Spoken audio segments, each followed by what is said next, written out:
Скопската општина Ѓорче Петров добива нов модерен спортски терен во општинското основно училиште Димитар Поп Ѓоргиев Беровски. Во рекордно време ја почнуваме следната серија реконструкција на фудбалското игралиште во општинското основно училиште Димитар Поп Ѓоргиев Беровски, кое сега ќе добие нова тартан подлога, која ќе овозможи уште подобри услови за спорт и рекреација на нашите ученици, сподели градоначалникот на Ѓорче Петров Александар Стојковски. Тој истакна дека во дворот на ова училиште изградиле и ново школско фудбалско игралиште со нова подлога од вештачка трева, по сите современи стандарди за училишен и рекреативен спорт. Порача дека продолжуваат со интензивна реконструкција на игралиштата и веќе во наредниот период ќе започнат со обновување на игралиштата во училиштето Мирче Анцев и училиштето Страшо Пинџур. Наша цел е да ги подобриме условите за сите ученици, да обезбедиме простор за спорт, активен живот и здравје. Продолжуваме со работа. Заедно градиме подобра иднина, порача Стојковски. Со голема динамика се одвива инфраструктурната обнова на општина Кисела Вода. Имено во населбата Пинтија во моментов после 50 години нов асфалт добива улицата 1438 на површина од околу 2000 метри квадратни. Само годинава во оваа населба досега се асфалтираат улици во должина од над 3000 метри или за овие 3 години околу 5400 метри.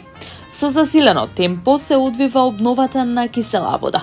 Во овој момент се работи на улицата 1438 во Пинтија на површина од 2000 метри квадратни, која повеќе од 5 децении не била предмет на интерес на ниту еден од моите претходници, што е евидентно од големите оштетувања. Овој отпочнат проект само уште од низата докази дека не застануваме, дека моите ветувања не се само празни зборови, а барањата на граѓаните се мој приоритет. Ликот на Кисела Вода го менуваме секој ден кон подобро. Продолжуваме во сите урбани и местни заедници, сподели на неговиот фејсбук профил градоначалникот на Кисела Вода Орце Ѓоргиевски.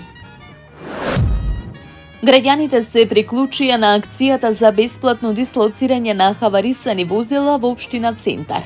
Имено досега ПАЕК службата на јавното предпријатие Паркинзи на општина Центар дислоцирала околу 40 нерегистрирани или неисправни возила од јавна површина.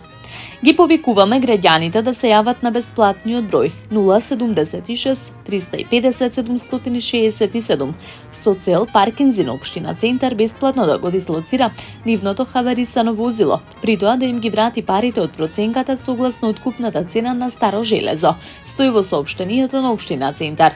Општина Центар ги известува граѓаните дека ПАЕК службата на јавното предпријатие Паркинзи на општина Центар бесплатно може да ги подига и возилата на приватен имот доколку има согласност од сопствениците или доколку истите бидат изнесени на јавна површина. Општина Бутел е рангирана на првото место како најтранспарентна општина во Скопскиот регион. Ова го покажува извештајот на Агенцијата за заштита на правото на слободен пристап до информациите од јавен карактер. Агенцијата извршила проверка на објавените документи и информации кои општините и центрите за развој на плански региони како иматели на информации се обврзани да ги објавуваат на своите веб страници. Мониторингот е фокусиран на проверка на категориите на информации што треба редовно и ажурирано да се објавуваат на веб страниците на имателите на информации од јавен карактер, согласно одредбите на член 9 и член 10 од Законот за слободен пристап до информации од јавен карактер, соопштуваат од општина Бутел. Градоначалникот на општина Илинден Александар Ѓоргиевски се сретна со министерот за внатрешни работи Панче Тошковски. На средбата, како што информираат од општина Илинден, се разговарало за актуелни теми во однос на функционирањето и работењето на општината, со посебен акцент на состојбата со безбедноста во сообраќајот и потребата од поголема застапеност на припадниците на Министерството за внатрешни работи на територија на општина Илинден. Имајќи ги предвид сите показатели во делот на локалниот економски раст на општина Илинден, како и зголемениот прираст на населението во општината, заеднички став на министерот и градоначалникот е потребата од изградба на полициска станица во општина Илинден. За таа цел се изразила подготвеност од двете страни во наредниот период да се интензивираат активностите во насока на реализација на овој проект, се вели во соопштението од општина Илинден. Градоначалникот посочил и неколку локации каде што соодветно и може да се изгради и функционира објект полициска станица во општина Илинден, за што дополнително ќе биде донесена одлука за начинот на реализацијата на овој проект.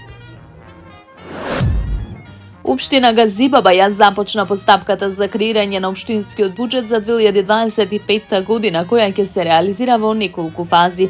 Во првата фаза ќе се организира сеопфатен граѓански диалог во кој граѓаните ќе имаат можност да ги кажат своите идеи и проекти кои сметаат дека треба да го имаат своето место во буџетот на општината за следната година. За концептот информираше градоначалникот на општината Бобан Стевковски на своите социјални мрежи, каде што ги повика граѓаните да го дадат својот придонес во развојот на општина Газибаба. Дополнително, општината има возможува на граѓаните своите идеи и предлози за буџетот да ги достават и по електронски пат на имейл адресата твоја идеја majmunčegazibaba.gov.mk. Tamo je Skopje, grad moj ljubav liče, što mi rastu te sniče.